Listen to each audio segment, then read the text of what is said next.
Hello and welcome to this podcast, Half Hour with IID, that is Ishaya Inuwa Durkwa. And this podcast is about anything he feels to share with us, maybe it's governance, society, justice, or whatever it is. My name is Ponsak Fanab. And don't forget, you can find all of the episodes of this podcast on the website, ishayainuwa.com. Ishaya is spelled IISHAYAINUWA.com. I have Mr. Ishaya Inuwa Durkwa here, the Executive Director at the International Organization for Peace Building and Social Justice. Thank you so much for your time. Thank you, Ponsafanap. Thank you for having me here. It's always a delight to have you anchor such podcast. It is. Well, we're going to talk about politics and governance today. I know that's something that you're very familiar with. Fela Anikulapo Kuti, one of Nigeria's legends when it comes to music. I mean, he invented Afrobeat music and played it to global audience. He sang a song, Army Arrangement, back in the late 70s. And it was at the time that former military head of state, Obasanjo, was about to conduct an election that saw Shagari took over the helms of affairs under a democratic setting. And plenty of things Fela spoke about that were still looking, is visible. Even someone that was born at the dawn of democracy in 1999, this year they will be 25. They're still plagued with a lot of the things that Fela sang about and advocated for or against. What do you think of or what is your description of the current political landscape in Nigeria? And what do you think are the most pressing issues? We've had 25 years uninterrupted democracy in our society. I believe that the political landscape is marred with a lot of irregularities, a lot of uncertainties. This is not to say that we have not made progress. We did make progress, especially with the introduction of some kind of electronic voting systems in some ways. We are not where we should be, but certainly we have departed from where we used to be. However, there are still many things that are left only to be desired. Some of the things that mar our electoral landscape are uncertainties of the fidelity of the electoral empires, like when they say we would make sure that everybody on the line finished casting his ballot. Did that really happen in the last election in 2023? And I will tell you that wasn't the case in many instances. And when they say that electronic transmission would be taken seriously, we are not sure. So we hear of the Beavers being, the IRF portal shut down. You hear all manner of things that only leave someone, an onlooker, to wonder what exactly is going on. Who is saying the truth? Who is not saying the truth? Even the things that have been said in plain language are left to interpretations and subjected to different kinds of interpretations and opinions.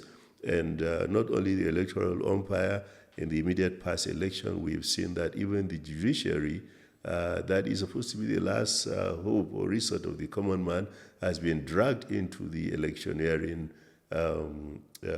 mad landscape, if I would use Processes. that word, or processes, whatever, such in a way that, again, we know that the law has to be certain, meaning is not to be left to unreasonable speculations. Look, if it is white, and right now, as far as I know, you are wearing white shirt. Yeah, so should that be subjected to saying no is gray, no is red, no is black? No, it's off-white. Or is off-white? Yeah, so all of that. And again, we can go into the semantics of that because I know there are different shades of white. But at least it should be certain. The law should be certain. And it should be reasonable to a reasonable mind, meaning if a person who is reasonable, who understands count, 1, 2, 3, is passing on the street, if you say 3, it should be reasonable because you understands it. But that is not the case. We've seen the battles of going from lower courts to the highest courts of our land And verdicts and conclusions are only left to be questioned in some ways. Now, this is not me casting aspersion on the judiciary, but certainly I will say with a strong voice that they need to do better. This is 21st century. We should be civilized people and not left things ambiguously hanging.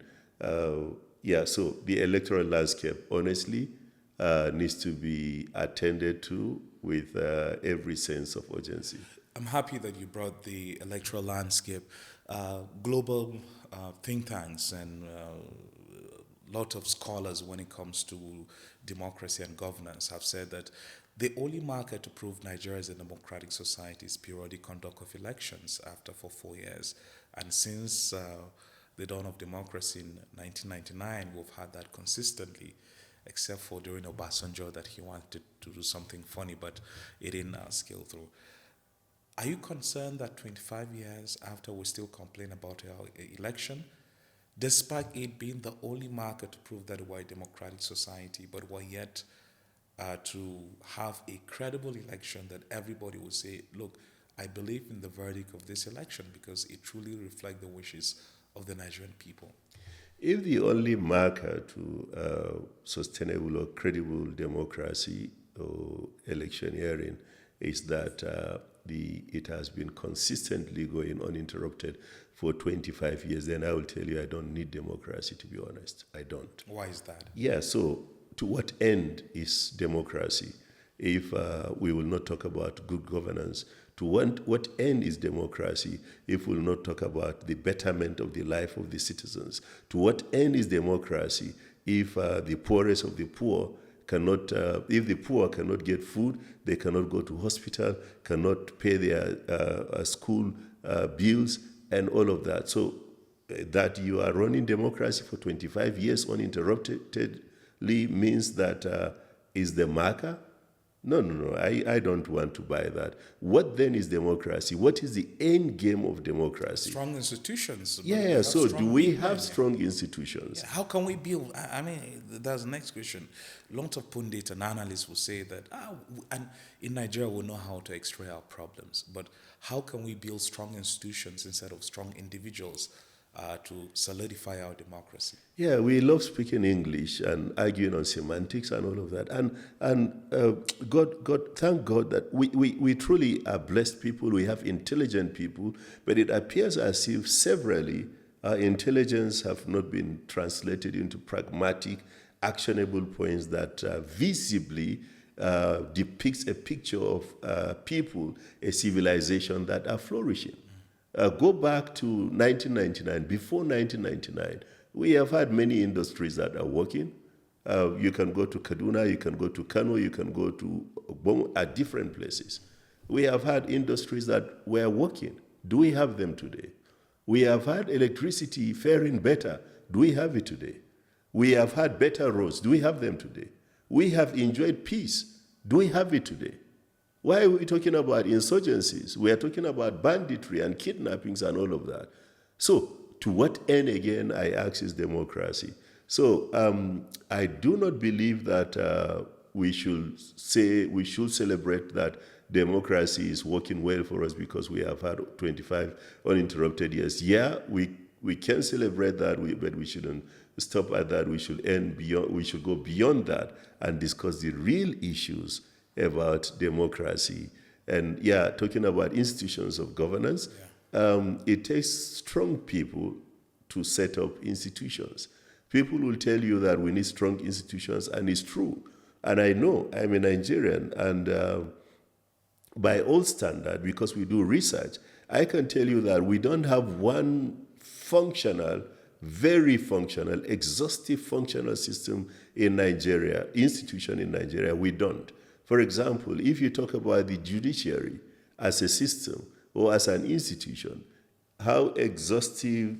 arm of government, I mean, we can debate these things, but the truth is Nigerians are losing trust in the judiciary as a system because it appears, and I love saying is not to cast aspersion on people, But the average Nigerian on the street would tell you, don't go to the police because if you don't have money, the case might be turned against you. In fact, and someone will say, don't go to the court. No, in fact, because it appears that justice is given to people with money. To buttress your point, we say, no be person we call police the first win case. Okay, there you go.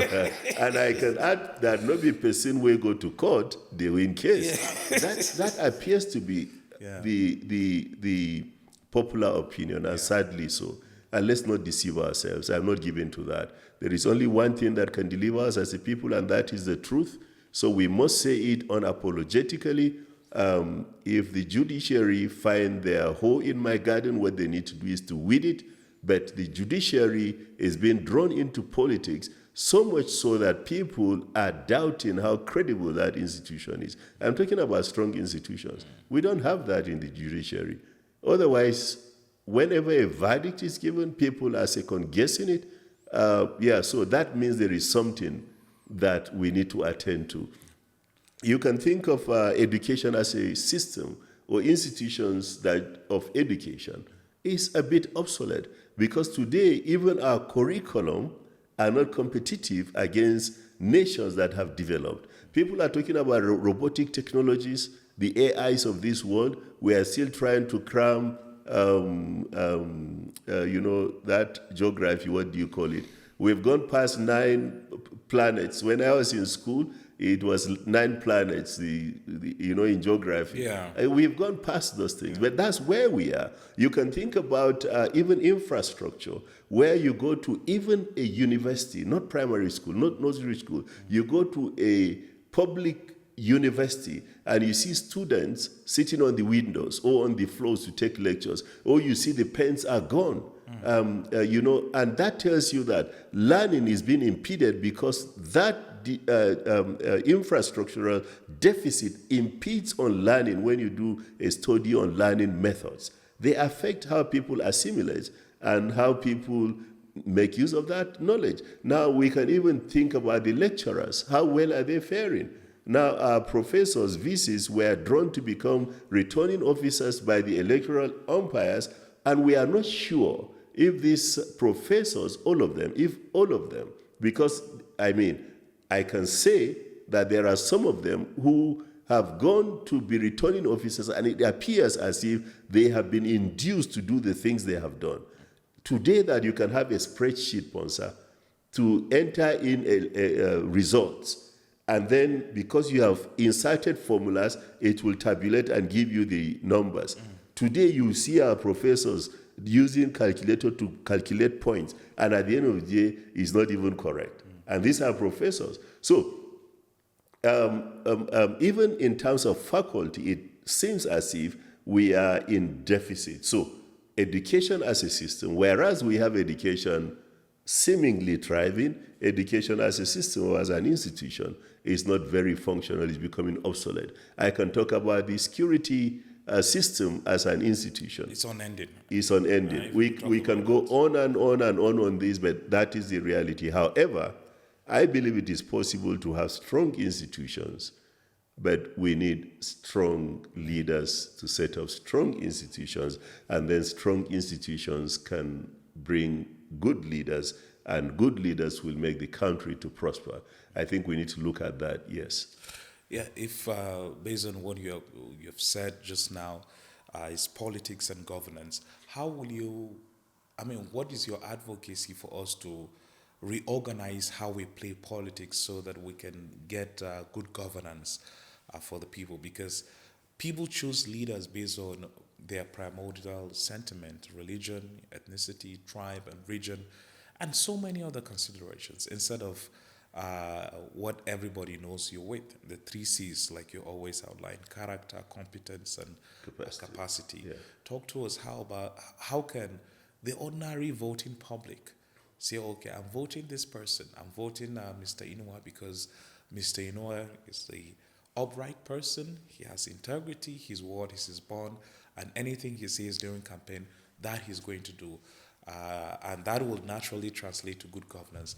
What are some of the ideas that you have for us to reform how we play politics, because it has a direct correlation to our governance?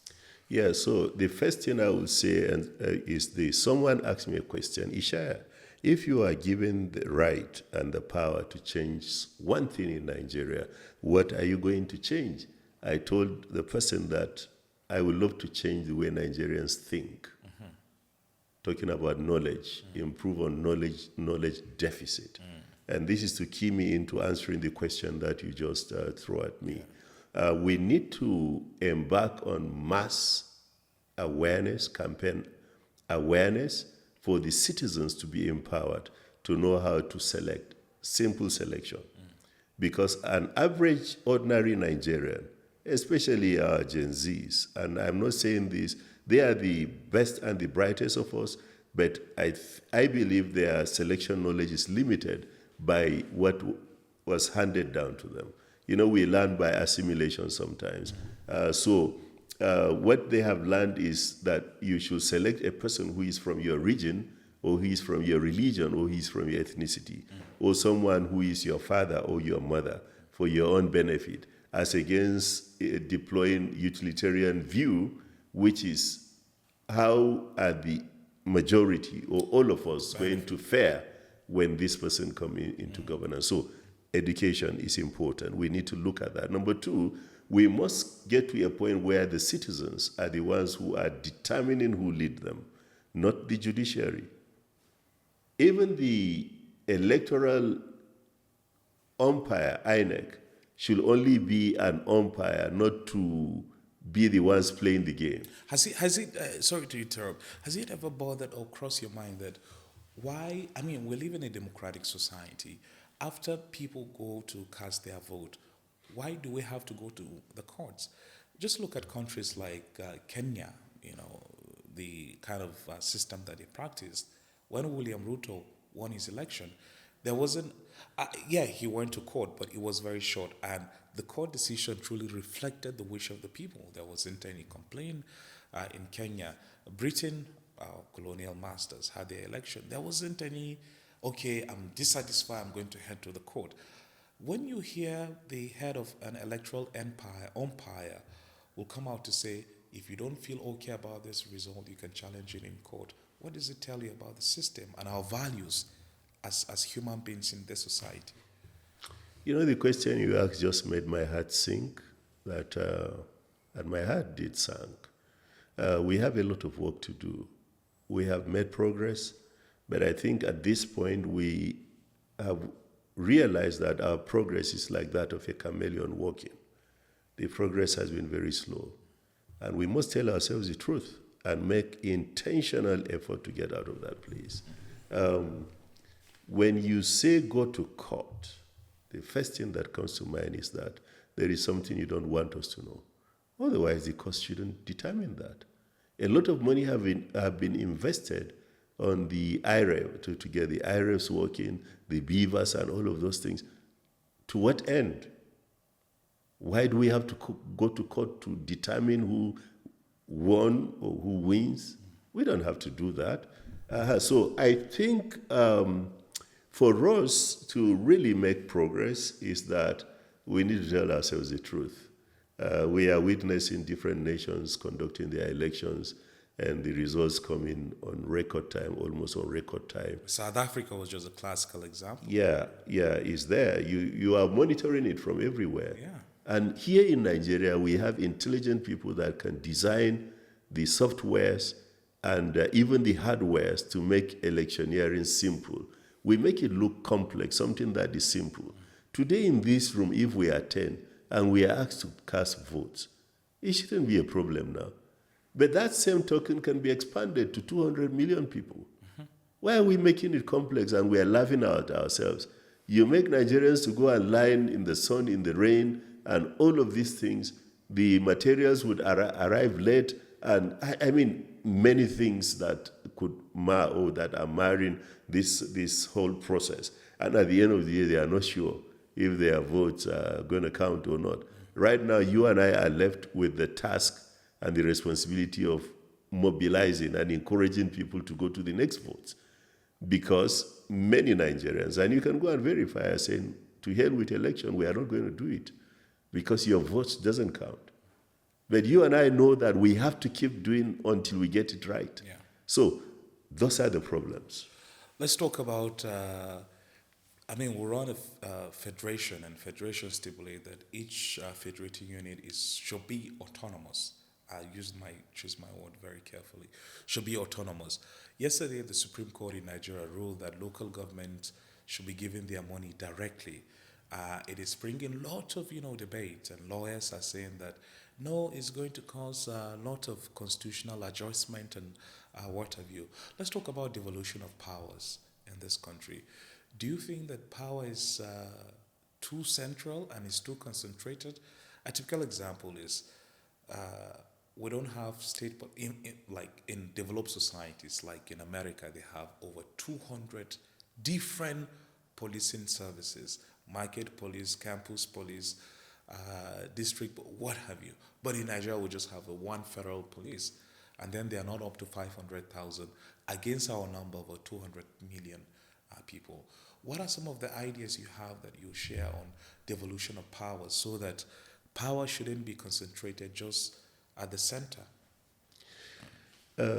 You see, power is a bomb, and we must take seriously to heart that power corrupts, and absolute power corrupts absolutely, and especially when power is too concentrated. It can kill a person. Now, the person may not literally die, but the citizens would pay by the sweat of their eyebrow, and that's what we have. I believe there should be devolution of power. I believe that federating units should be autonomous. You began by talking about the verdict by the appeal court. Supreme Court, talking about local governments being autonomous, and governors went to court, and I'm asking, why do you have to go to court? Why don't you want the local governments to earn or to get their money straight and administer over the local governments? And,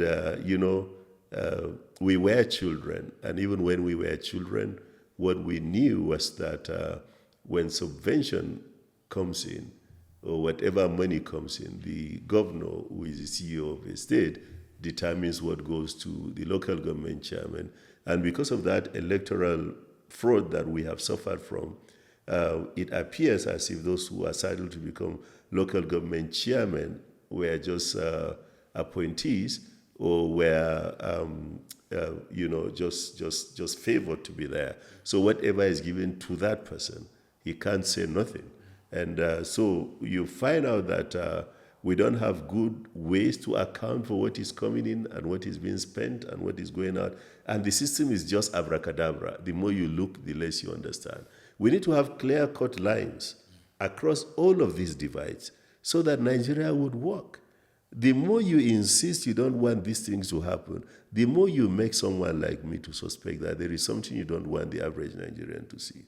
But absolutely, I believe that power should not be too concentrated in one place, so that there is checks and balances, so that not one person can determine what happens to the entire people. It's not right, and that's why some nations are making progress. It's because of this kind of situation, this kind of devolution. You alluded to the United States having different systems of policing, and it's working. You can see that it's working. Yeah. Why are we not deploying that? We won't, because what we have protects the power brokers. Literally, that's what it does.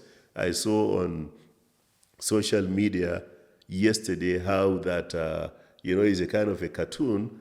The politician is with a security person, right? Yeah. And then here was a bandit. And they were saying, shoot the bandit. The bandit was with a gun, shoot the bandit. And he said no. And then there was this young person that came with a placard, and he was saying, end bad governance.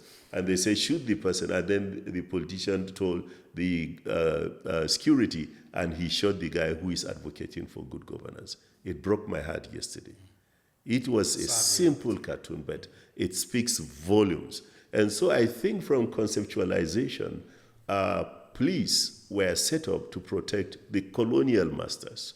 And long after the colonial masters have gone, the police are wired to protect those who replace the colonial masters, VIPs. As against the VIPs, as against making sure that law and order cascades across the states and everywhere. So this is what we are left with. We are coming to a standstill, and that is why this conversation is very important for me.